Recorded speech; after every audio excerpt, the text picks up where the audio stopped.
సుదీర్ఘమైనటువంటి సాగర తీరం ఉంది మనకి. అట్లాగే బోలెడన్ని నదులు ఉన్నాయి. కృష్ణ ఉంది, గోదావరి ఉంది, ఇవన్నీ ఉన్నాయి. కేరళను ఒక్కసారి చూసుకుంటే సరిపోతుంది మన దగ్గర. కేరళలో బీచ్ రిసార్ట్స్కి మంచి ఆదరణ ఉంటుంది.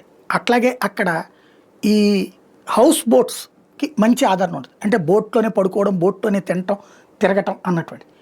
ఈవెన్ మనకి ఇక్కడ గోదావరి దగ్గర ఏదైతే భద్రాచలం దాకా వెళ్ళేటటువంటి పాపికొండల దగ్గర కూడా మంచి డిమాండ్ ఉంటుంది. అట్లాగే మన దగ్గర ఉన్నటువంటి బీచ్ల దగ్గరికి మంచి డిమాండ్ ఉంటుంది.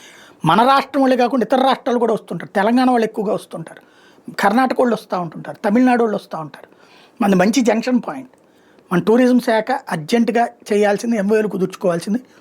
ఫర్ ఎగ్జాంపుల్ మన విజయవాడ నుంచి ఈ తెనాలి రూట్లో వచ్చేటటువంటి చోట్ల 3 కాలువలు ఉన్నాయి. గుంటూరు రూట్లో వచ్చేటప్పుడు కాలువలు ఉంటాయి.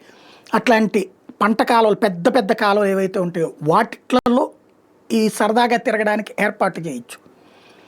బోటింగ్, ఏది తినటం, ఇట్లాంటివన్నీ ఏర్పాటు చేసి పెట్టాలి పెద్ద స్టీమర్ల టైప్లో.